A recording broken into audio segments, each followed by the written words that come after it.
Exactly. We waste a lot of content. Hey, everybody, welcome back to the One's Ready podcast. You're the T Rube, and we're just shit talking. Sure, I'll just Yeah, say that we're just already. I'll just go talking. ahead and cuss and get it flagged already. So we've got Jonathan Howard, a prior CCT, with us. Appreciate you joining us today. Yeah, appreciate you guys having me on. Happy to be here.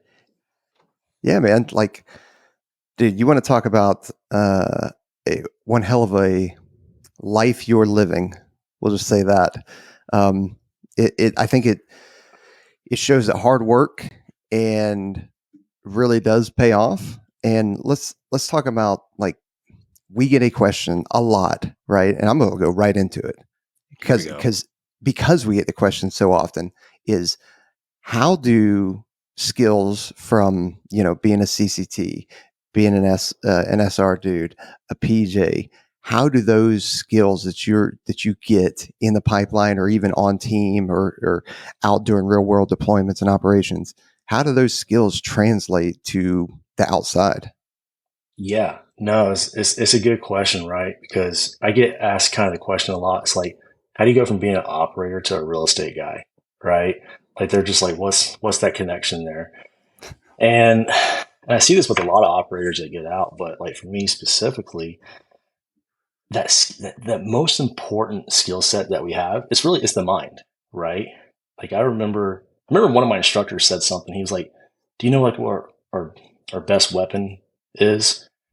And everyone's like, oh, like I don't know, like an A10 or my gun, this. And he's like, no, it's your mind, right? And we're like, oh yeah, like so it's the mind, right? Because like when I got into the real estate industry, people are like, why are you doing that? There's so much competition. And they're right. There is so much competition in the real estate industry. But it's that mindset that we don't even realize we're developing in special operations because we're around such strong mentors, strong people. And it's the work ethic, right?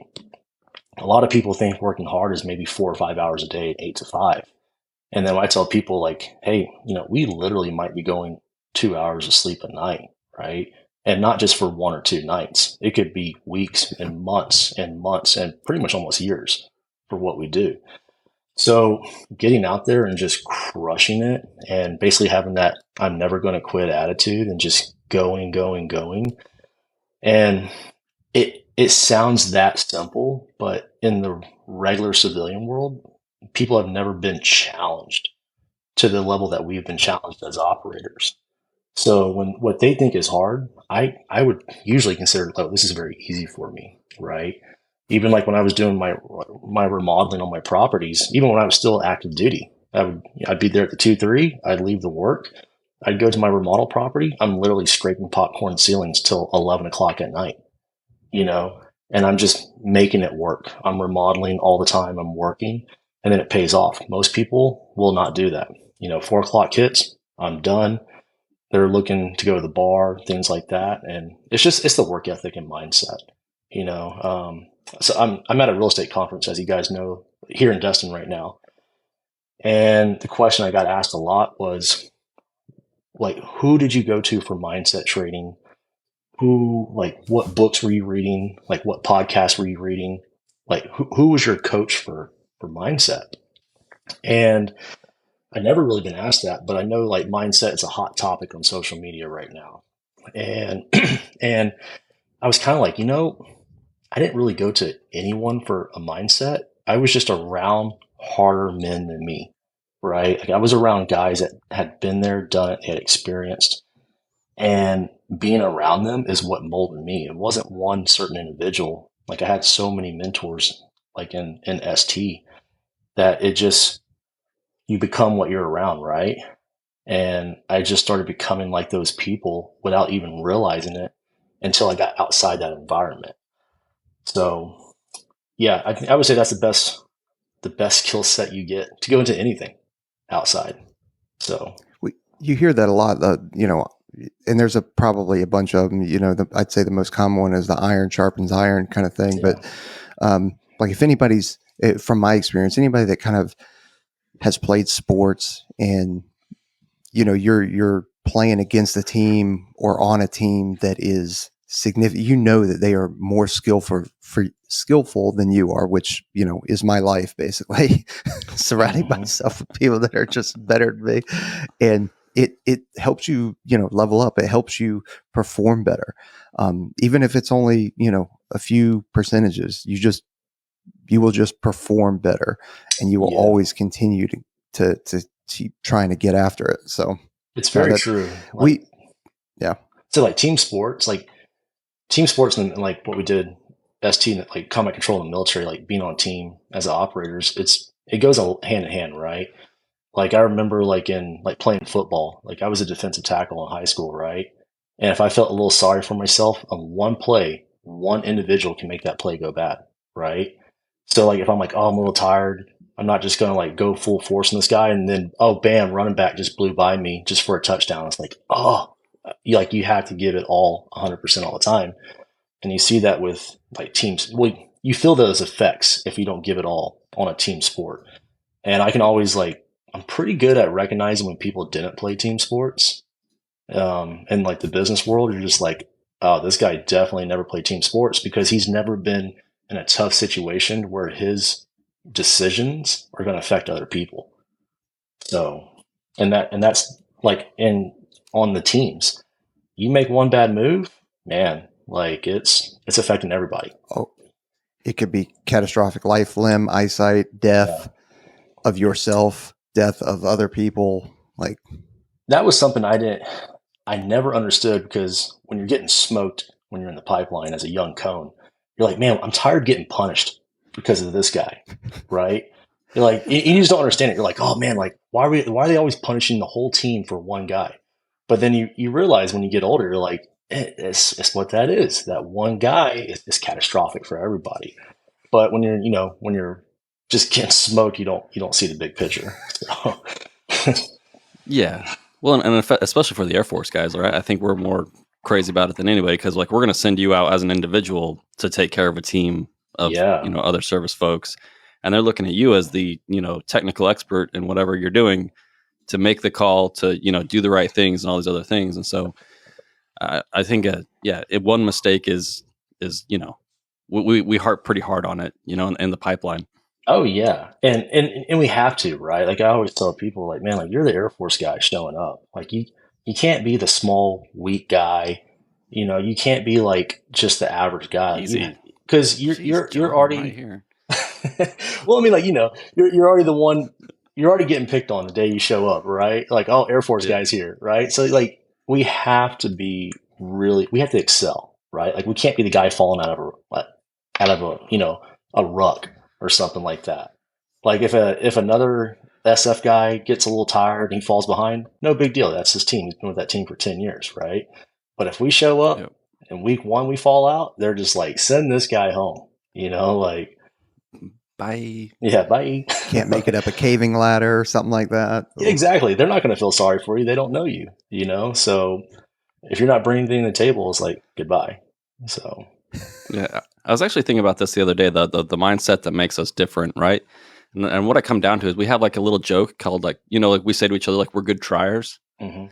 And I know that goes around. It's like, hey, Sarge, I'm a good trier. Like I keep trying, but I'm like that is kind of like the community. Like you've been through those experiences where you've fallen on your face over and over and over again, but you just keep trying. Like that is the training. That is the lifestyle. Is like, Yeah, hey, we hit this bump in the road. Like this isn't failure. This is just a bump in the road. So what? So I'm beaten up a little bit. It was a hard landing or whatever. What do we all do? You stand up and you keep going. And I think that's really what sets you apart from all those other people. Like you had a rough night. You only slept 2 hours or whatever. What do you do the next day? You get up and you keep going because like you have a goal and something that you're passionate about and something that you want to accomplish. So I think that's a huge thing. it's the guts to try. I actually meant to name. I was going to change the name of my speech that I did at the conference I did to the guts to try, right?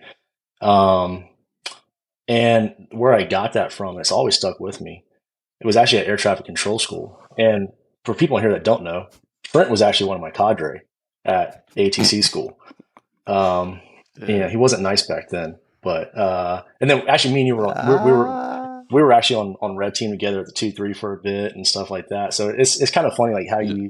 you're like, oh, this guy was my cadre, and then now like, oh, I'm on team with him. Like, oh shit, like so like But I remember at air traffic control school, a controller wrote this. It was like in a picture plaque or something, and it was called "The Guts to Try." And it was like an old. I don't know who wrote it. I bet they still have it somewhere, wherever they keep all this stuff now at I've seen ATC. that too. Yeah, it was definitely like an older thing, and it was basically the way it said is it's not the fastest guy, it's not the strongest guy, it's the guy that just has the guts to show up and try. You know, even if he doesn't make it, it's just to show up. And and that just stuck with me throughout my everything, right? Because people are always like, "How are you so good at business? How do you have all these successful businesses and this and this and this? Like, how are you this genius, right?" And I'm like, guys, I'm not. I just have the guts to try. Like, I'm not the best. I'm not the smartest guy. I just listen to people that are smarter than me, and I apply myself, and I try. And if I fail, hey, at least I tried, right? But if you don't show up, you can't win if you don't play. And Mm-mm. I talked about this the other day, but I remember day one selection, right, at Lackland. Dudes quit before the cadre even showed up.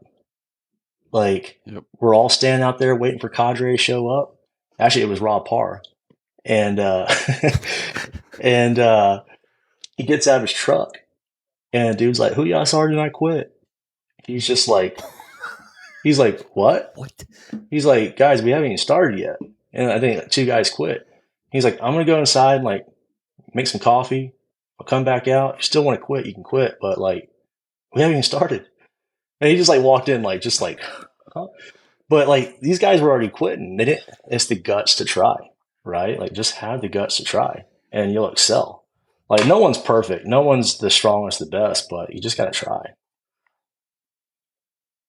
I I'm I'm stuck on who y'all started and I quit. Oh yeah, I haven't even like dude. I remember wow. dudes literally running to the bathroom before the cadre showed up that morning, like pretty much pooping on themselves. Like they had to run to the bathroom because they were like that nervous. I mean, Trent knows it from ATC. Man, you walk up in that locker room, it smells. Everyone's just getting all the pre poops out before PT. Before you get smoked. So Well, you got a pregame. You have to yeah, pregame. yeah, But like those are the people that take tomorrow's stress or future stress and put it into today's moment or the right now, right? Like Mhm. I think one of the skill sets you also pick up in the pipeline is just let it come to you. Like it's gonna suck, but if all you do is stress about how much tomorrow is gonna suck and the next day and the next day, and you just don't like live through it, Mhm. then you're never gonna start, right? Like they're gonna quit before they even start because they're anticipating it being way worse than it is. Like, and I think halfway through the pipeline, you know it's gonna suck the next day, but like you're just like, like let's see what fresh hell awaits us today, boys. And you Yeah. kind of get that attitude, and you just show up and do it. Exactly. And that's how I applied business, right? People are always like, "Hey, what was like your business plan model? Did you have like a 3-year plan, a 5-year plan? Like, what did you do?" And I'm like, really, I didn't have a plan that detailed. I had a general idea of where I wanted to go, but I had to take it day by day because every day something changes, right? Like, and a good example of that is like, let's say COVID, right? COVID just threw a wrench in the whole plan. Like literally you get a notification, hey, you can't even do short-term rentals no more. Like, well, that wasn't in a 3-year plan, like, Yeah.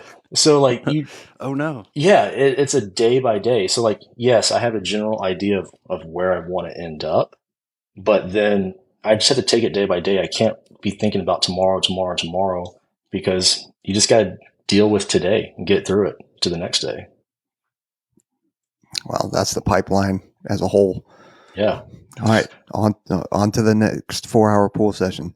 Yeah, exactly. Okay, cool. I finished that. Now on to whatever. Okay, it's sleep now.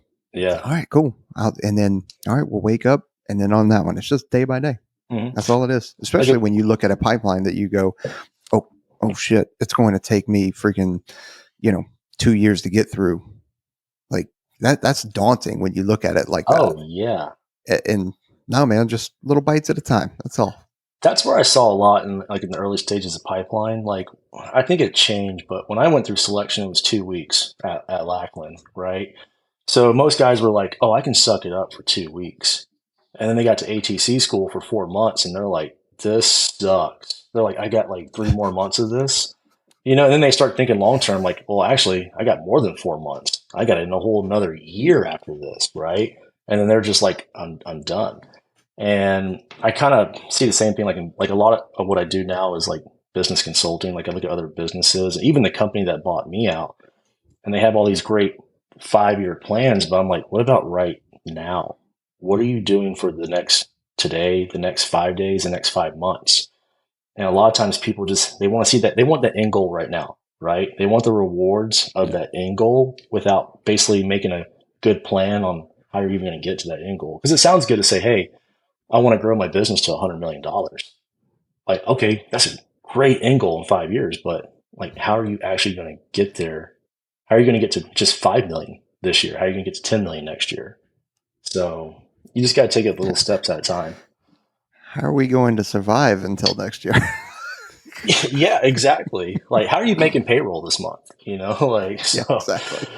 but a lot of times people they just want to jump to that victory right now. Well, yeah, because I mean, that's what's easy. Exactly. Yeah. Yeah, but you're going to learn so much stuff along the way, right? Like we look at this podcast, like we didn't know what we didn't know for so long. You know, like you're still growing and learning, right? Like, and when you start a business or do anything, that you're like, oh, I want to be at this place in 5 years. If you get like way too specific, like you're talking about, like there are so many steps along the way that could like change your trajectory and all these other things. That like, man, like just you're like you said, like worry about like the next few months because when you get there, you'll be like, holy crap, I didn't even know like XYZ. Like there's so much like I don't know about this business and all these other things and like these other opportunities that exist. And so like if you pigeonhole yourself and you like make the your path like way too narrow and you get obsessed about it, like I think some people can do that, but like I can't do that. Like I'm more like you. Like we have a general idea of where we want to go and learn along the way and pick things up and motivation and other things that you want to do and like see what happens, you know, but like just keep trying though. Keep hitting your head against that wall until it breaks, you know, see what happens. Exactly. You know, it's just like the guts try, right? But I love to reflect on like what I've done over like kind of like in periods of years. So like, if I go back to like where I thought 2 years ago, like, oh, this is the direction I'm heading. My direction completely changed from just 2 years ago. Or even when I look back at like a year ago, I'm like, oh, I knew exactly what I was doing. I look back and I'm like, man, I was barely walking. You know, I thought I was sprinting. So, Yeah. you know, like the plan changes all the time, like all the time. So yeah. Well, let's talk about that then. Like, let's go back into some your kind of background, like where you started when you joined the Air Force and that kind of stuff. Because we did kind of jump in just because I felt like that was I was already thinking that in my mind. Because we get that question all the time, like, what can I do when I get out? We're like, look at this guy. Yeah, you keep telling you can do anything. Look. Yeah. So yeah, let's jump back to the kind of what made you. Did you always know that you wanted to be CCT? Like, did you actually, did a recruiter when you came in actually know about it, and then kind of walk through that real quick, or not real quick, but just walk through it? No. So, I always knew from an early age I wanted to go in the military, right? Like I knew specifically I wanted to go like in some type of special operations. My dad was actually Air Force. Like before I was born, he did avionics actually on A-10s. That's what he worked on. And he was actually it was called England Air Force Base in Louisiana. That's no longer there. They shut it down like in the 90s or something. But so my dad was Air Force. My sister was actually in the Air Force. She was 3 years older than me, so she had joined the Air Force. I actually didn't want to go in the Air Force. I wanted to go be a Navy SEAL. So played too many war games in the woods of Texas as a kid, right? Read too many books, watched Tears of the Sun, all that good stuff, right? Yeah. All the Charlie Sheen SEAL movies, all that good stuff, right? So I went to the Navy. Rock. Yeah. So I went to the Navy recruiter. I got fed the most wrong information. I was like, I want to be a Navy SEAL. He goes, okay, you have to do 4 years of ship duty before you can be a SEAL. And I was like, what? He goes, well, he's like, we can't just trust you and put you in the SEALs. We don't know who you are. He goes, you have to do 4 years regular Navy. They have to do your top secret clearance for 2 years. And they basically do all these background checks and yada, yada, yada. And then after that first enlistment, then you can go be a SEAL. And I was like, oh, that sounds kind of terrible. So I was like, you know what? Love like Green Berets. I remember watching John Wayne Green Beret go to the Army guy. I was like, hey, I want to be a Green Beret, a Special Forces. He goes, we don't really have Special Forces anymore. And I was like, what about being a sniper? He goes, yeah, we don't really have snipers. Everything's infantry and ranger now. And he goes, we have like a $15,000 sign up for infantry if you want to go be infantry. He's like, I was infantry, but he's like, yeah, we don't really have Green Berets. That got over after Vietnam. And I was just kind of like, oh, like this is like '04, right? Like in my house, we had like dial up internet. So I wasn't really like Googling stuff. And he was just like, here's your infantry packet, sign up 15K, right? And I'm just like, huh. So the Air Force recruiter, I knew him because, he put my sister in. He actually went to my church. And he was aircraft mechanic. That was his background. So I was talking with him. He's like, hey, we got like special operations and stuff like that. And what he really knew about was PJs. And he was like, look, PJs are like special force doctors. It's kind of how he described it to me. He's like, these guys are doing like field surgery. And I was like, oh, that's kind of cool. I was like, you know what? I wouldn't mind becoming like a doctor one day. He's like, yeah, you go do this. You can go be like a PA when you're done, or, a surgeon. I was like, yeah, it'd be kind of cool. And then he also told me about combat control. He goes, well, there's also combat control. And he shows me this photo of this guy holding like a satellite antenna and like talking on a radio. And I was like, oh, what's that? He goes, I don't know much about them. He goes, I just know they jump into like places like Iraq and they go into the air traffic control tower and they control air traffic. And I was like, well, that doesn't sound like super exciting. He's like, yeah, they're air traffic controllers. And I was just like, nothing about dropping bombs, no JTAC, none of this stuff, right? He's just like, you parachute in and then you land aircraft. And I was just like, the special force doctor sounds way cooler, right? And then God, I wish Aaron was here. Aaron's head would just be like, yeah, that's right. That's right. These are the best. Yeah. So no pamphlet, nothing about TAC-P. He told me about SEER. He was like, oh, these guys are like survival experts. I'm like, oh, that's kind of cool. So one of my friends was like, hey, ask him about TAC-P. These guys drop bombs and they're Air Force, but they're not. They're with the Army. He's like, you wear Army uniforms, but you still get like Air Force like benefits. I'm like, oh, that's kind of cool. So I asked my recruiter about TAC-P and he goes, honestly, I don't really know anything about them. He goes, because they live with the Army. And he was like, that's basically all I know. He goes, they're the Army guy. They do like some airstrikes. That's all I know. He goes, I don't have any information. He goes, why don't you ask him when you go to the MEP program down in Houston?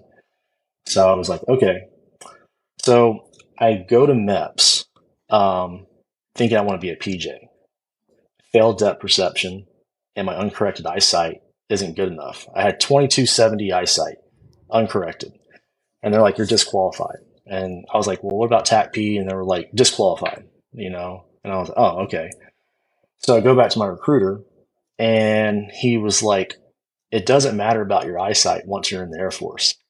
He goes, let's sign you up for security forces. We'll get you in boot camp. And then your second week in boot camp, you can try out for CCT. And I was like, PJ. And I was like, hey, that sounds great. Sign me up, Sarge. So, oh my gosh. So I leave for boot camp. 2 months out of high school. Bam, I'm gone. I'm in boot camp. I remember like they did like the tryouts for like PJ or CCT. The guy come and talk to us. SEER guy came and talked to us. TAC-P guy came and talked to us. And I knew I couldn't. So I'm like, hey, like I want to do this. And I'm disqualified because of my eyesight and depth perception. Like, oh, you can't do CCT, you can't do PJ, and you can't do SEER because you have to pass like the flight physical. And I'm like, oh. So the TAC-P, they're like, oh, you can do, the medical people like, you can do TAC-P. So the TAC-P recruiter's there. He goes, what's your job? I said, security forces. He goes, I can't touch you. He goes, I can't bring you because this was in 2006 and they had like a shortage of security forces. He goes, you're like the only career field like I can't pull from. And he's like, sorry. He's like, come retrain. I was a 6-year enlistee. He's like, come like retrain like 3 years. And I was just like, oh. So the next week, Air Force Honor Guard team comes down, the drill team. And they're spinning their rifles in the air, doing all their stuff. And they said, if you're 5'10" above, come talk to us. So I go to this guy, and I was like, hey, 6 feet tall. And he goes, can you bench press 225 3 times? And I was like, yeah, I can do that. He goes, you're going to be a pallbearer. And I was like, okay. And I was like, I'm in security forces right now. And he goes, no problem. I'll pull you out. And so I switched to honor guard, and I went and did honor guard up in DC, and basically carried caskets all day, did like arrival ceremonies. But it was cool. Like, I got to meet the Queen of England when I was 18 years old when she came. We would do like we would do like foreign dignitary arrivals at the Tomb of the Unknown Soldier.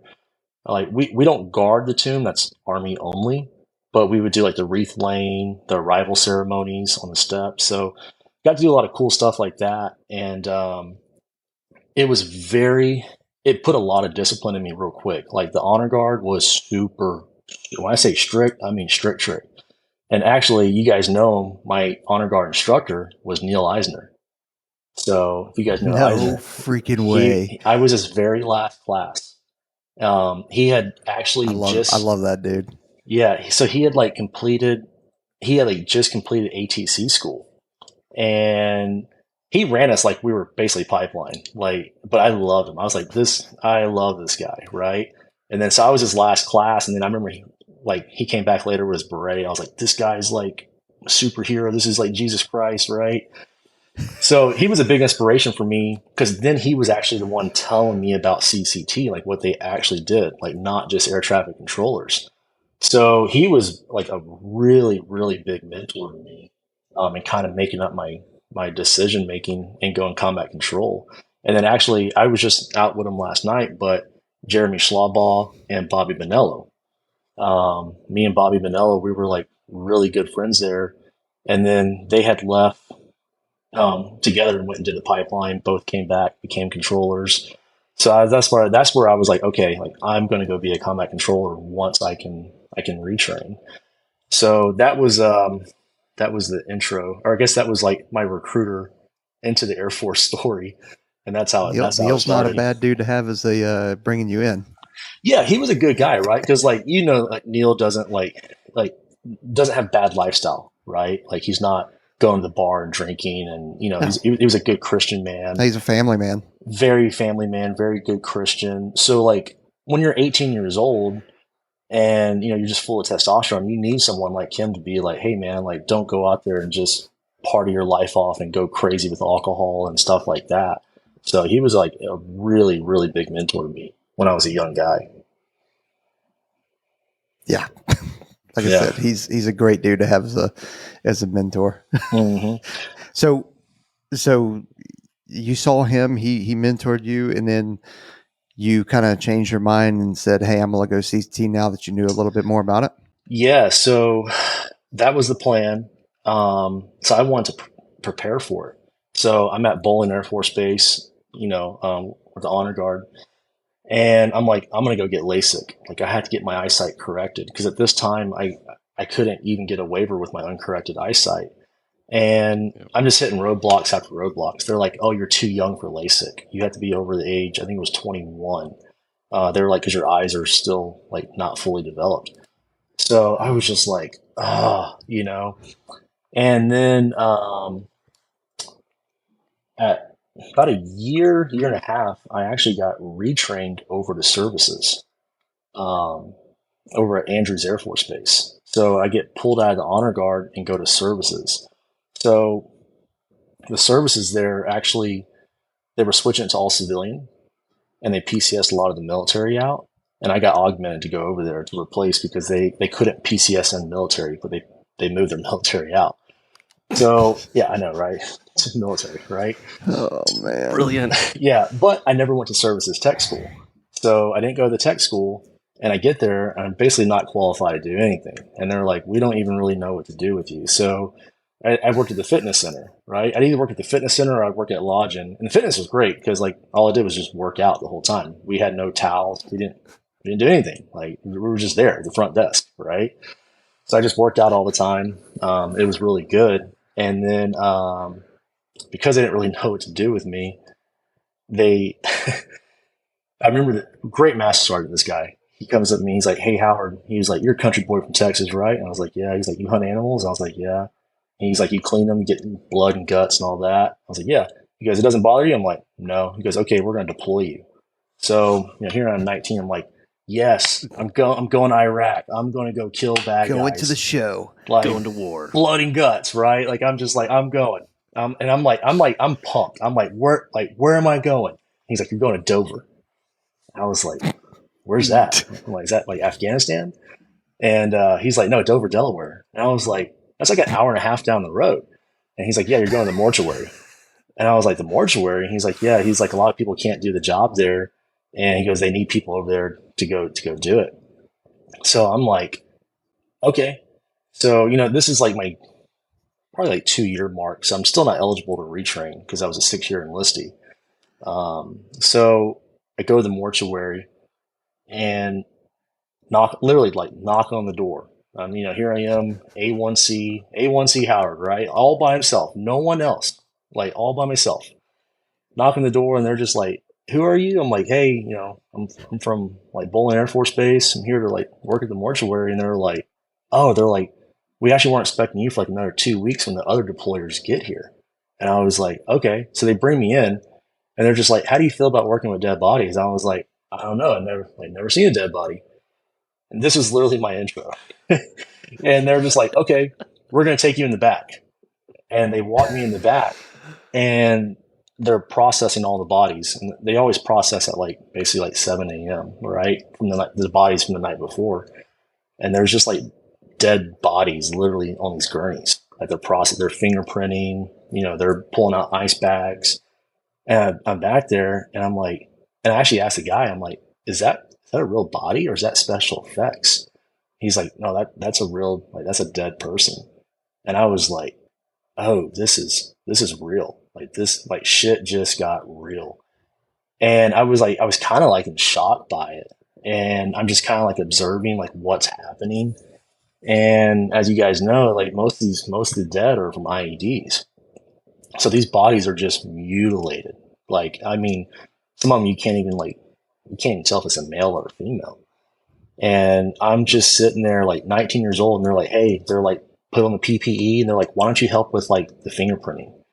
And I'm like, right into it. And they're like, "Hey, just hold this arm. We're going to do the fingerprint," stuff like that. And I'm just like, what the fuck? Like I was just so shocked by it.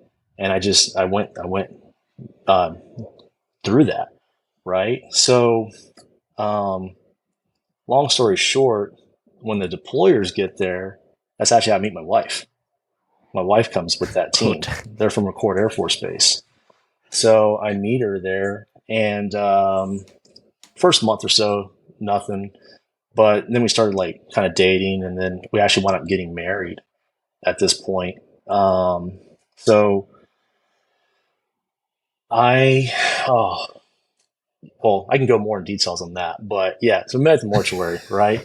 That's what people usually ask, like our story. They're like, usually we're at dinner with people, and they're like, "Hey, how'd you guys meet?" And usually we're like, "Oh, we just met in the military." We don't usually tell them like, mortuary. But the way I actually met her was she worked an autopsy, and I was in this thing called all around crew, and all around crew did everything.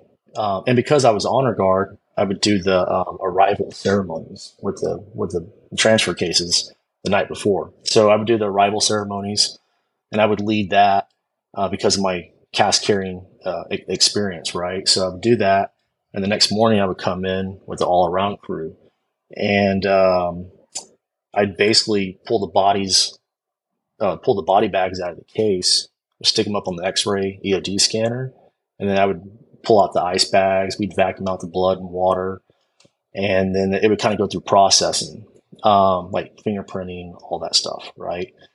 So my next kind of phase is what they called viscera dissection, and autopsy would hand me a bucket of guts. So my wife would literally hand me a bucket of guts, and I would take that bucket of guts, and then I would basically clean the guts. I'd be washing it, and then we chop in little pieces and preservative powder, and then I bring it back to autopsy, and they put it back in the body and sew it up. So that's like how we actually met.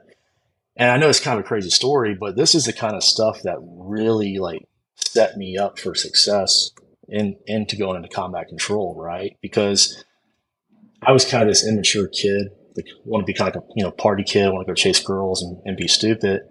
And I had to mature really quick with doing this because now, I mean, I'm really processing soldiers that are my age, younger, and I'm seeing the real effects of war. And I'm like, even me, I was like, man, like, is this really what I want to like? I think I want to be like a combat controller. I think I want to be a gangster, and now I'm seeing what being a gangster is, right? Like I'm seeing these like dead bodies, and I was just kind of like, wow, this is kind of this is really intense when you're working that on a daily operation. Because I would do that, and I go back to my hotel room, like, and I'm like, man, this is weird, you know. So like that was the start of that. But I remember I had this really good mentor. His name was Adam Hernandez. He was still friends with him today on Facebook. He was a master sergeant at the time, and there's a bunch of young airmen there, and they were, kind of doing what airmen do, they complain, right? And he brings him over to this casket. This guy was they had a full service dress getting ready to push out. He goes, if this guy can't complain, you can't complain. And I was just like, whew, like that's deep. So things like that stuck with me all the time. So like whenever I was feeling sorry for myself in the pipeline, I would remember things like that, right? I'm like, man, if that guy can't complain, I can't complain. Like the fact that I can even complain, it's because I'm alive, right? So things like that would just stick with me going. And when you're young, you can be molded really easy, right? So like I'm a mushy brain, 19 years old, and I'm listening to a guy I respect, hear things like that. It imprints. It imprints on you, when you're young. So yeah, I did that. Then me and the wife got married. Actually, you guys know Corey Haggett, PJ? I know the name. I know Yeah. the name. Yeah. I don't So think I know him though. he's still in. He's like a team sergeant now or whatever. He's getting close. I think he's probably getting close to retirement. He went up to the for a bit. Real super experienced PJ. He was at 2-3 he was actually at the 2-3 when I got there. His mom was my chief in DC, Dang. right? So his I forgot her husband's name, but I think he was a PJ at one point or whatever. So she was a good mentor to me, right? Like she was a 30-year chief, and I had basically told her, this is like after I got married to my wife. I'm still in DC getting ready to move to Washington State to join my wife, and I'm like, look, I want to become a combat controller. So she actually put me in contact with her husband, who was at the Pentagon, and he put me in contact with a guy. You might know him, Peaches. His name was Donald Cantwell. He was Chief Master Sergeant Cantwell. And Cantwell. he was an older guy. This is like in '08, and I think he was already a chief at the Pentagon. And he actually gave me my pass test at the Pentagon for combat control. Jeez. Yeah, went up there and did it. He definitely mentored me. He was really good. So I did my pass test. I'm getting ready because my 3-year mark was coming up, basically to retrain. And then I PCS to Washington State to be with the wife. At the day I get there, they're like, we're going back to the mortuary. Do you want to go again? Because your wife's going. And I was like, well, yeah, I didn't PCS here just to like have her go right back. So like literally, like I drove from DC to Washington State. Literally the day I'm driving to Washington State, they're like, okay, I knew who her master sergeant was because he was at the mortuary with me. So he was like, I know you haven't in process yet, but he was like, I'm just going to put you down for it. So left immediately again for the mortuary again. I actually had to push back my retrain, my class start date for CCT because of that. So I went right out of the mortuary, right into selection. So I literally mortuary, went home for like 1 week, bam, I'm at Lackland, and went right into selection. So yeah, but it was really good motivation again, right? Because like I'm back at the mortuary again, and it was tough because I was even kind of like, man, like I don't know if I really want to go back there because like it was a very tough experience because I'd be processing generally about 4 to 7 bodies a day. So it's very mentally, draining, but job's got to get done. Yeah, it's kind of around that time frame. Yeah. I had no idea you'd gone through all that before you ended up in the pipeline. And it's funny, like I love listening to people because you put all the positive spins on it, and I'm like, there's like 8 different times in there where like other people quit along that path to become a combat controller. You know what I mean? Yeah, that's why like I basically kind of like had no quit attitude. Like it, I didn't really tell a lot of people what I did in the mortuary. Like I wasn't like, oh, I was in mortuary affairs because I didn't really like know how to explain that. But I remember actually at selection, it was Rob Parr. Like I'm very close with Rob. Like we're good friends now, right? But this is like when I'm a senior airman at the time. I think Rob was a staff sergeant, maybe a tech, and obviously we're not friends. Like he's my cadre, right? Like this guy's just pushing my stuff in every day. And he like walks up to me. He's like, Senior Airman Howard, and he was like, what do you do like in the Air Force or something like that? And I'm like, I think I'm face down in the dirt or something like that, right? And I said, I'm services. He goes, services? He goes, have you ever been to the mortuary? And I don't know how he knew. I never asked him the story. I should. I think I'm gonna text him after this and ask him. But he goes, have you ever been in the mortuary? And I said, I just came back from there like last week. He goes, okay. And he just walked away and then just started like tearing apart some other guy. And he never once again messed with me after that. Like never smoked me. He would just smoke everybody else but me. And I was just like, oh, okay. So I'm sure there's a story behind that, how he knew. Maybe he had been there, a friend or something like that. But I was just kind of like, oh wow, like yeah, I need to ask him that story now that I say it out loud. Yeah, Rob, you got soft. You got soft, Yeah. Rob. Well, it's funny. Actually, I sold his house a couple years ago too. It's funny how that works out. Like like I was actually on team with him. Like when I got to team at 2-3, I was on team with him and stuff like that. And it's funny how you run just a small world, right? Like you never think When you're going to see. when did you leave the 2-3? 2018. Well, actually, I should say it was end of 17. I went on terminal leave in November 17. Okay. Yeah, because I had arrived in 2016, spring of 2016. I was up in ops with you for a little bit. I don't know if you remember Yeah. that. Yeah, you were up in ops. Yeah. And I was up there for a little bit. Yeah, I was up in the WebTac area. We had that, yeah. That's how I got to meet you, and that's actually how the funny thing was. I should say this before how I went from combat control without having LASIK and all that. Right? Yeah. I see your photo in the Air Force Times, and it's that famous. It's like that picture of you. I think you're carrying a ruck or you're dragging a ruck or something like that. Iraq. Yeah. So I see this. This is actually I'm as I'm at the mortuary the first time, right?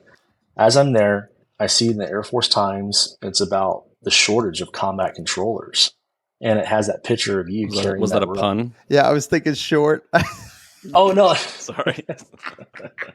No, I meant like no, I didn't mean that. But they. No, you're good. You're good. I think it was perfect though. I think it said there was short edge. I think it said there was only like 180 combat controllers or something like that, or 200. It was a very small amount, like total force, like active, guard, everything. And they got rid of the eyesight requirements because of it. They were giving waivers. So that's actually how I did it. So I got to go do my flight physical, and then it was just once if I became a combat controller, I had to get like LASIK done at some point in time. So that's how I was able to do it without getting LASIK and that's how I took my flight physical, got set up for retraining, and that's how I got into it.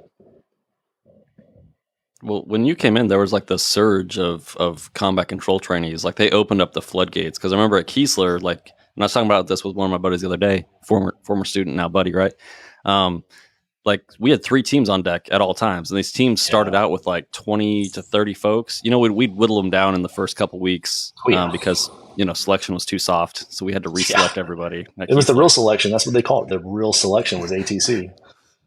Yeah, but there was a lot of people coming through, so it was pretty chaotic.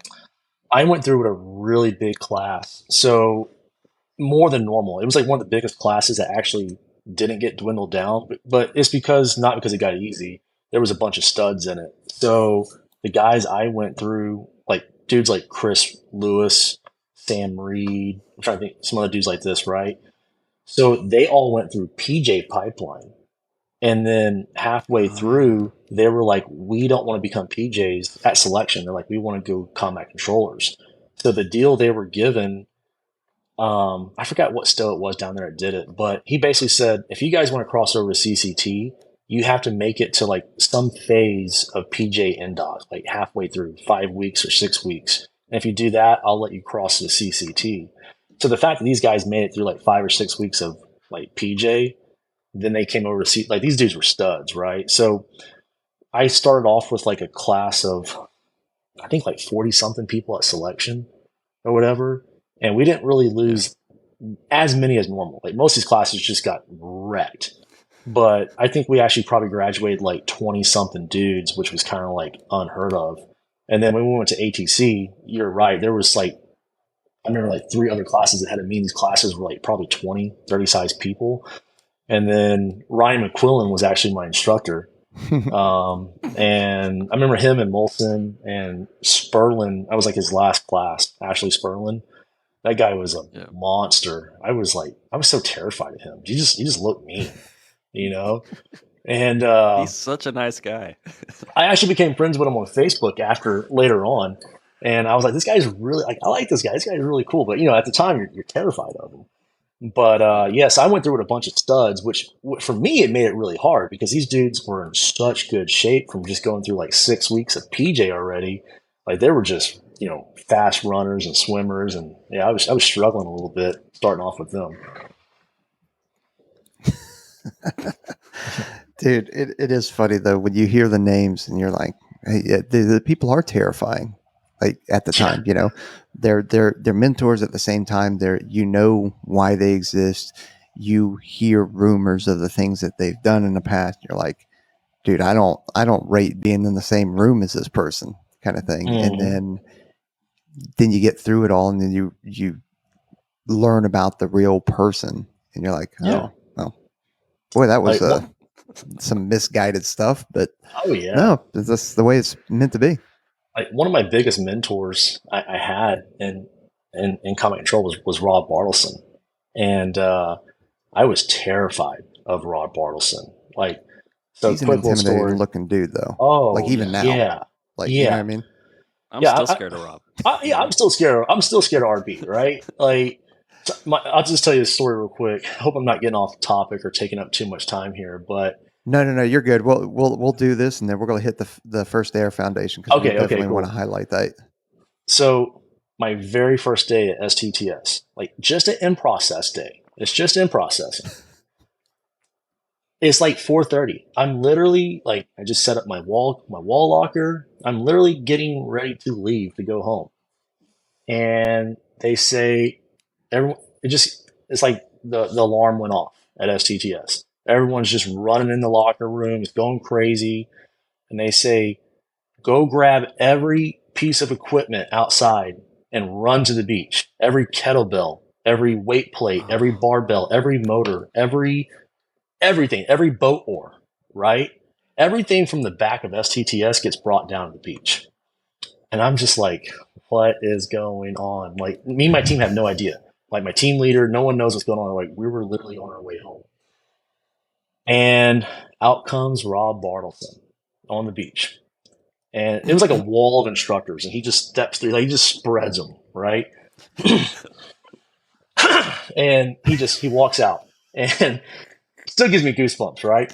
He goes, the commander wants me to get your attention, and I'm going to get it for him. He goes, today's ORM, pain. And he just turns around and walks away. And the instructors just start just smoke session like I had never seen in my life. It went from 4:30 to about 3:30 in the morning, right? So I'll tell you, it was so bad. 3 dudes actually got medically retired from it. 3 studs actually got medically retired because like they messed up their shoulders and back like that bad, right? probably not the right thing that happened, but No, I was just like, it happens, that's right? This is a bad smoke session. So the funny thing, I'll say this, because I tell a story, and we're all friends now today, which is hilarious. But it was Keaton theme. So we got smoked for something that happened with him. I'm gonna tie this in at the end. Why I bring this up? But I didn't even know who he was, right? But the whole smoke session was because of that. And Rob doesn't say anything else. It's just the instructors tearing us apart. We have every kettlebell in the boat. We're doing like push-ups with it, like pushing in the air. And then like if some people couldn't get the boat up, they would swap people around, because like we just like I can't tell you how many times we pushed this boat up in the air with like 3 boat motors in it and every kettlebell from the gym. So that crosswalk from the Sound side to Herbert Field over 98, he made us carry a daisy chain. Only one piece could start and finish, and then the next piece could go. So literally across this crosswalk, one whole boat going all the way across it to the other side. And if we started another piece before that piece got to the end, that piece had to go back. That's why this smoke session took so long. One fuel bladder, one 2.5 pound plate, one 5 pound plate, one barbell at a time. This took all night, right? So by the time we finally make it back to STTS, Rob Bartleson comes out. He goes, "You will become as hard as woodpecker lips, or you will not survive here." He goes, "You're not in AETC no more. This is AFSOC. I can do whatever I want to do to you." And he walks off. yes. And I looked at my buddy Grady Clark, and I said, "Grady," I said, "I don't think this guy's fucking around." He goes, "This guy is not fucking around." And then we had to be back there at like 6 in the morning. I remember I got home, my wife was like, "Where have you been? What happened?" And I'm like, "Dave, I don't even really know what happened, but I was like, I was getting smoked. I can't, I got to go to sleep. I got to wake up in like 3 hours, So I tell that story about like Keaton and Rob because it's funny because they're all at the farmer's market, So like Keaton had like a juice company over here in Destin. And I brought that story about the smoke session, and Rob totally forgot about it. And Rob was like, "I can't believe this." He's like, "We're all here together now."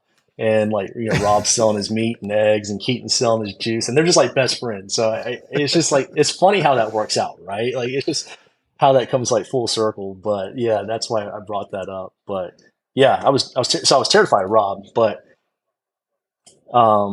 he mentored. So okay, I go to free fall school, Army free fall school, and I'm excelling at everything at STTS, one and done, right? I go to free fall school, and they send me back from Army day one because I didn't have a SWIC waiver for my eyesight, so my eyesight becomes an issue again. So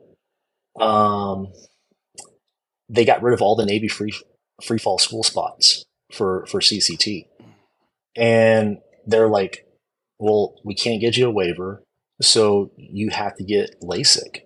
And I'm like, so long story short, I get delayed at STTS about 6 months because of this. So I'm getting prepped for LASIK. I'm going for like all the medical appointments and everything. And wait, take a step back. Yeah, I already had my dye bubble. So I was there. So because I had my dye bubble, RB was significantly nicer to me, right? And I did a really good job there. And the cadre, I forgot his name. He was a jack dude at dive school. Him and RB were really close, and he told him that I did really good. So RB was like, "You're good," but he didn't want to put me in medical hold at STTS or whatever it was called, some kind of I don't know, whatever they were going to do with me. He goes, "I'm going to make you in charge of phase 1 of all the like little classes in phase 1, and you're going to report to me, and you're going to control all of them."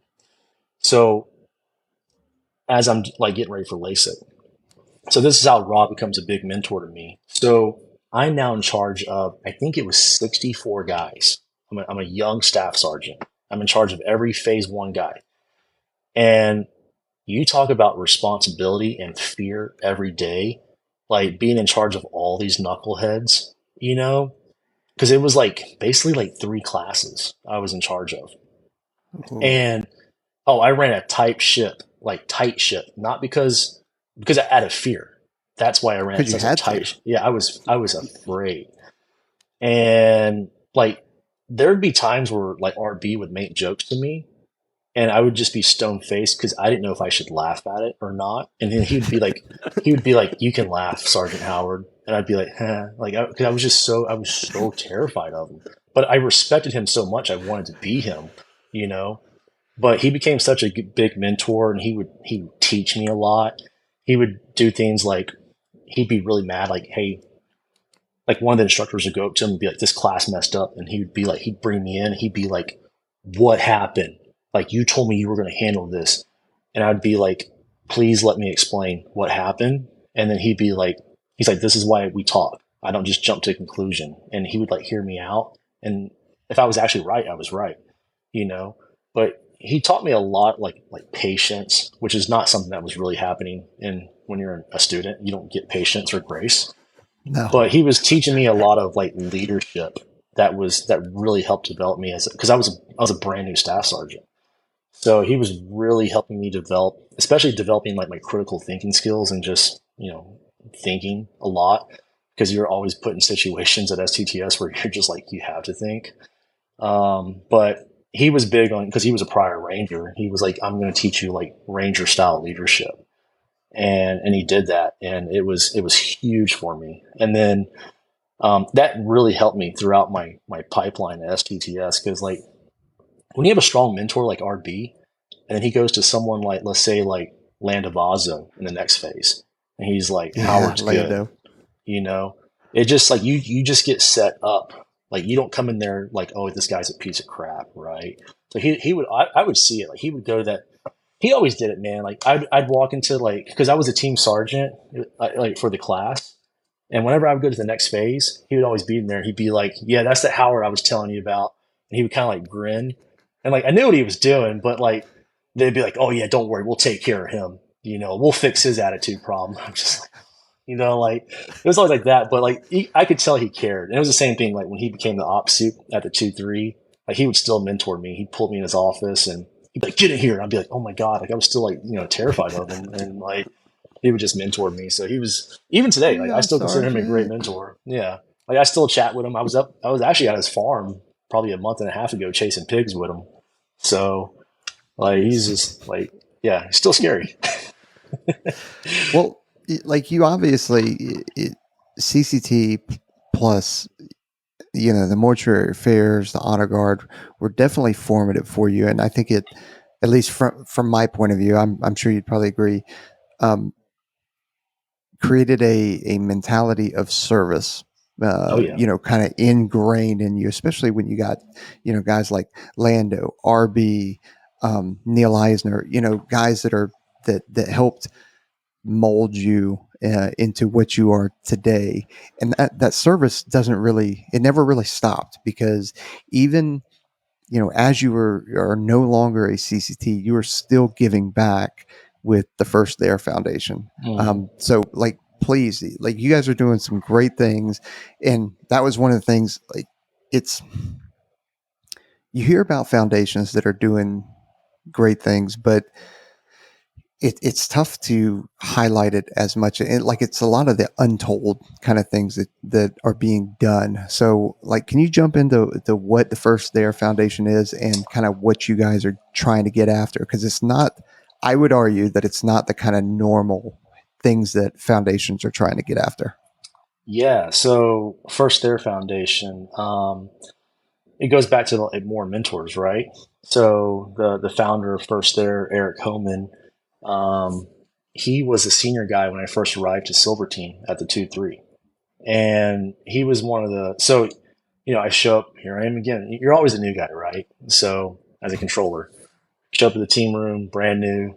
And he was one of the few guys that wasn't just like, I'm going to push your stuff in every day, right? So he was like very like, I'm gonna train you. I'm gonna teach you. I'm gonna teach you the right things. I'm gonna basically mentor you. So he was really good to me, and I'm so glad he was, because I actually got more out of it than him just like drop, take the trash out, stuff like that. Because he was teaching me, JTAC stuff, ATC stuff, very good to me. And then he left. He got out. He got out of the 2-3, and we always stayed in contact with each other when he was doing his, as he was going along his civilian career. And then I think it was probably about 2 years ago, he hit me up and he was like, "Hey man," it was after Chris Rush. After that happened, and he goes, and Chris Rush was actually my JTAC instructor at STTS. So I knew him from that, and I really liked him, and I knew about him a lot through Homan and Adam Cooper, who were on team with him. So Eric was like, "Hey man, I think I want to start a foundation, kind of like kind of our generation foundation for combat control, and I really want to put like an emphasis on getting guys' mental health because like with Chris, a lot of people didn't see it coming, right? And he was right here.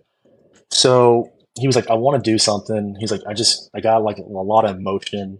I want to do something positive with it. I want to do something. He's like, do you want to be a part of it with me? And he's like, I think you got a lot of, connections that can help with this, especially like financially get things going. So I was like, yeah, brother, I'm in, like I'm all about taking care of the boys. That's a big part of what I do with like my business wise with real estate, making, trying to make guys as financially independent as I can. Right. So I was like, I'm all about helping these guys get mental health because I've had my own mental health issues and I know what's helped me with that. And, and it's an unfortunate part of being an operator, but everyone's going to have some kind of mental health issue. Right. And not just from war or whatever, but it could just be home life, right? Marriages, something, right? Like everyone's going to have some kind of mental health issue. Even if you've never been in the military, you're going to have some kind of breaking point on something, some kind of tragedy. So first there was started for helping guys with mental health. We have good VA programs and stuff like that, but it can be sometimes a little hard, or maybe it's not the right program. Whereas with the First Air Foundation, we could just have the funds to say, hey, if you need to go to this retreat, this camp, or something like that, we're just going to send you to it. There's no red tape. You reach out, we'll pay that bill. It's $10,000 for you to go on this retreat with a mental health professional. We're going to do it, right? And it was also about connecting the brotherhood more, like being more proactive to even avoid these mental health situations.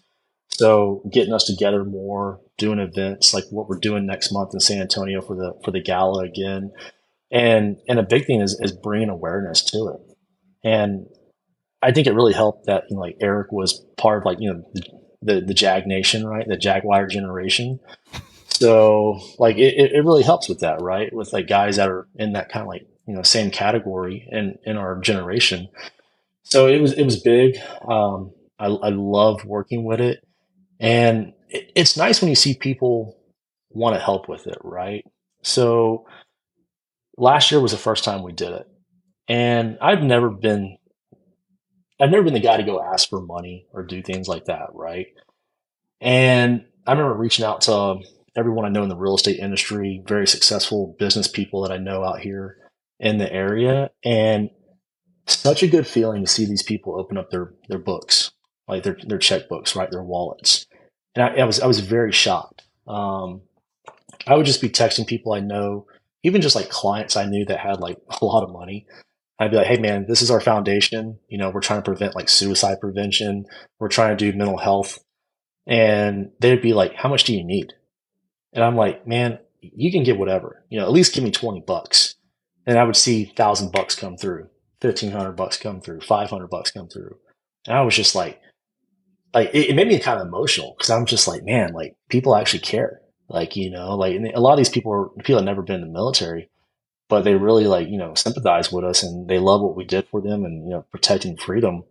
So I think just like I posted it, I forgot how much exactly what it was, but just like in the real estate industry in the Destin area in Naples, I think I got about $47,000 in about a week out of people. And I was like, man, like I just couldn't thank them enough for doing that. And then I think for the first year of Gala, I think we raised a little over $200,000 total for the whole foundation. And so Dude, that's things that we've awesome. been doing, yeah, and things we've been doing with that money. And the big thing I was about, I said, if we're going to do this, I don't want this to be some kind of like slush fund, right? Like, I don't want the board members like, oh, I'm taking a private jet to go to a fundraising event. Because, like, I bring this up because, like, when I went to law school, we actually reviewed a case where, like, these big nonprofits were getting like $500,000 salaries, right? And then they would literally rent a $60,000 private jet to go to a fundraiser and only raise $20,000. So I was like, man, if we're going to do this, like, all the money's going back to the boys and the families. That's another big part I forgot to mention on the first there. It's not just for the controllers, it's also for their families. So, like, Gold Star moms, Gold Star wives, sisters, stuff like that. And a lot of them have gone to these retreats. And I don't want to say sometimes they get forgot about, but, like, I don't think it's mentioned as much about, man, how do you think their mental health is? They just lost their baby Yeah. boy, right? So they've been going to these, mental health retreats, and we've gotten like such positive feedback and reviews from it that, it makes us keep doing what we're doing and bringing awareness and, raising more money so we can get more of that out there. So yeah, that's kind of what the First Air Foundation is about. I would say best way to describe it is like loss of life prevention. Like, we're trying to prevent dudes from, getting to that extreme of a point where they're like, I got to take my own life. I hate it when it sucks when we lose a brother on the battlefield, right? It sucks. But when we lose a brother on home, it hurts me way more. Where I'm like, man, like, how did I not see that sign? I wish that guy would have reached out to me or something. I wish I could have saw the signs of him struggling or knew about it.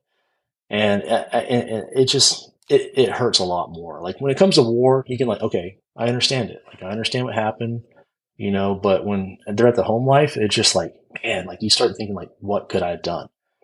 And I'm hoping with First Air Foundation, we get to a point to where there's no more suicides, in the community. Well, I think that's one of the ways that you guys are so successful is because you are focusing on mental health. Like, I'm sure there are other things that you would help out with, but it is like, hey, got it. There are foundations that cover just a wide array, whatever we can do to help on anything and everything, which is important. But I think because you guys are like mental health, laser focus, Yeah. it's less stray voltage, and it's just like, okay, boom, we are locked in, we are fenced in on this. Yeah. No, absolutely. Yes. Definitely mental health focused. And, I actually brought this up in my little speech I did at the real estate, but I was in that dark spot at one point in my life where I actually wanted to take my own life. So I look back and I'm like, man, like, I could not believe I was at that point. And I look at where I'm at now. I'm like, man, I shouldn't be here, right? And that's where I'm like, I'm so passionate about preventing people to get to that point. And I'm like, man, I understand it. I was there. I almost took my life, and look where I'm at now. Like, I'm very successful with my business. And I'm like, this is where you can go.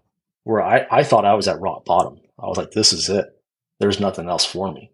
And I dug myself out of it and got to where I am now. And I'm like, this could be you too. So if you think you lost everything, you think you're rock bottom, it's not the end. You just got to get through it. Yeah, absolutely. I think one of the things is that you feel alone sometimes, right? And I think one of the great things about foundations like this, not only do you connect the boys back together, but it's weird when you start like getting into that space, like how many of those people in the civilian space want the opportunity to help out. Like, it's so awkward for us. Like, I remember the first time I asked someone about a nonprofit, like one of my civilian friends. I'm like, hey, like, like, how do you ask someone to give money for something? And they're like, no, no, no. Like, I've been looking for a way to give back to the people that did all these things, during GWAT and all these other things, and to help you guys out. So I think giving those people the opportunity to be, participants in the military and the solutions that we're looking at is the better way to look at it. And I struggle with that a lot. Like, I hate asking for money or whatever, but really what you're doing is you're giving them the opportunity to participate. So I think that's super important, and the mental health thing, and making sure that nobody feels alone out there and bringing it all together. I think what you guys are doing is pretty radical. Yeah, absolutely. You know, that is a hard thing for us, like as especially I think probably just in the operator community with the type of personalities is like asking for help, right? So we don't want to ask for help. We don't want to say we need help. And then like when it comes to bringing awareness and foundations, like we don't want to ask people like, hey man, like can you donate some money? Like it's just not Yeah. who we are.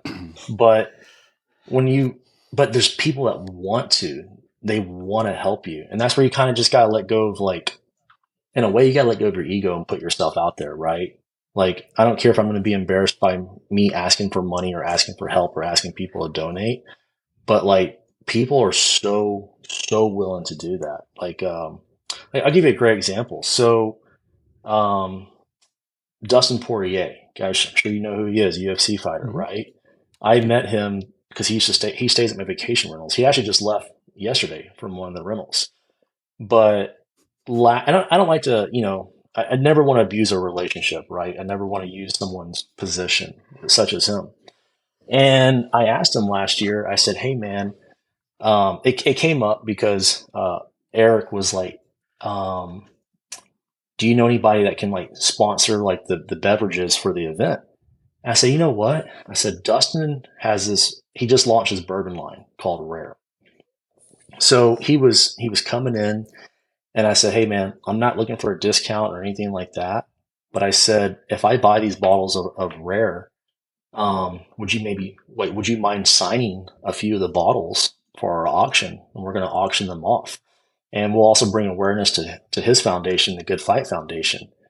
And he was like, brother, what do you need? Tell me. Like, he was like, I'll post it on social media. And he did. Him and his wife were sharing it on social media, the First Air Foundation. He signed the bottles. We auctioned them off. We actually got about almost $500 a bottle for the auction. Yeah, Jeez. it was really good. And Nice. then I think we won. What's the name of the Hold on, bourbon I again? got it right here, actually. Rare. Um, I was trying to look. I thought I heard rare, yeah, but then when I rare. try and look up rare, Yeah, rare bourbon on here, this is it right here. Actually, I have it in my office. Rare stash. Rare rare stash. stash. So, Nice. so check this out. So we bought like I forgot how many cases I bought of this stuff. I mean, I literally loaded up my trunk of cases from this, right?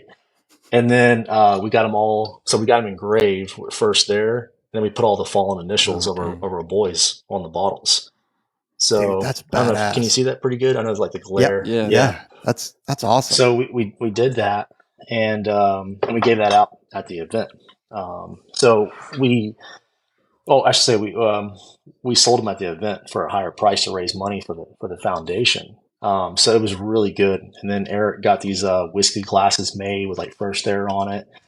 So it's one of those things where, like I said, like I don't want to go ask for the help, but I'm so glad I did. Even with someone at a status level like Poirier, it's just nice to see someone like that where they're like, yes, like I want to help you, like I want to do this, and you're just like, it's just like a very like thankful feeling when people are Yeah. willing to do that. Like I even bought one of his bottles myself, like one of the signed bottles, because I'm buying this myself. Nice. Never gonna open this Dude, one. these I'm on the site, man. These things are And awesome looking. it's great bourbon too. It really is good. I'm a bourbon snob, and his number two is called number two. It's delicious. Like it's my kind of style, like flavor of bourbon. But yeah, Nice. people are willing to help. You just have to ask for it, right? You just have to say, hey man, I need a little help. I don't think I've ever asked for help and someone was just like, nah, get out of here. Like when you're authentic Beat it, yeah, nerd. and you got it like for a genuine good cause. It's not like I'm like, hey man, can you give me $50,000?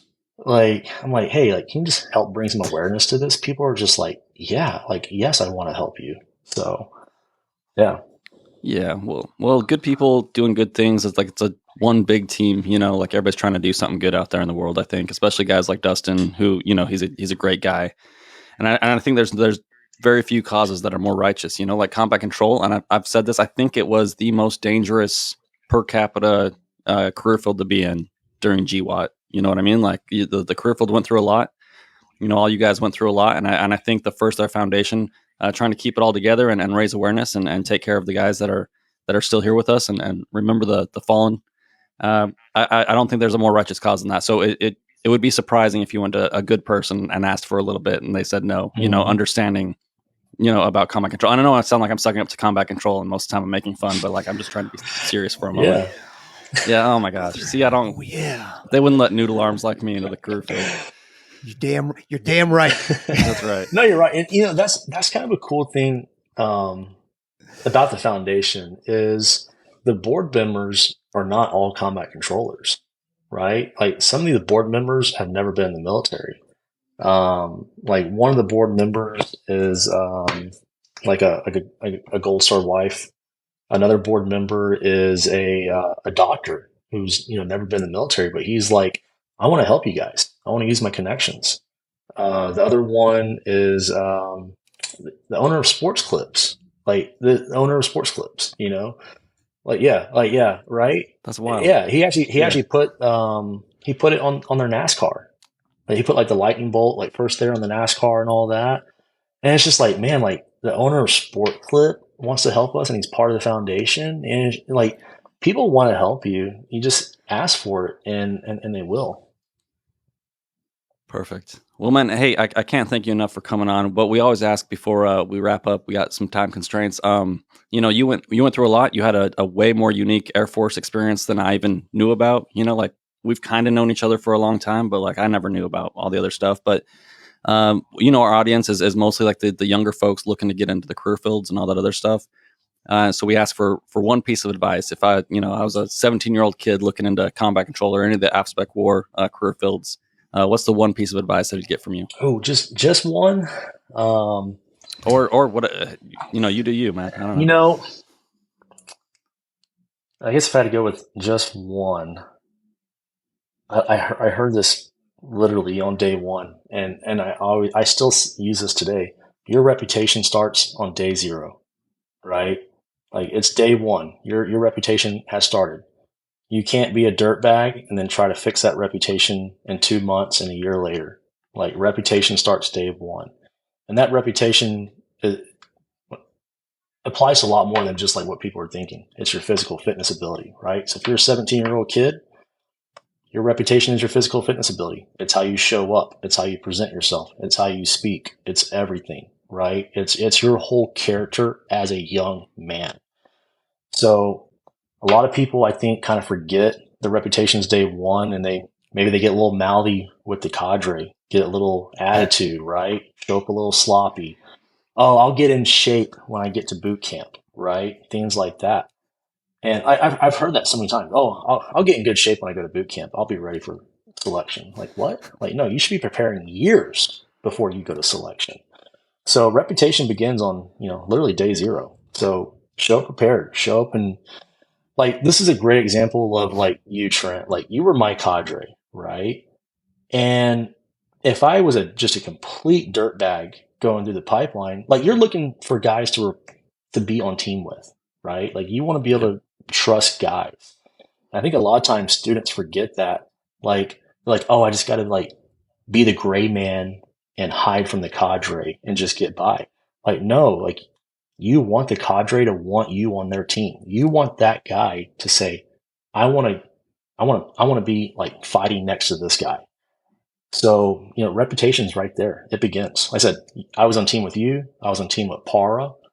I mean, selection cadre, right? Like, I mean, yep.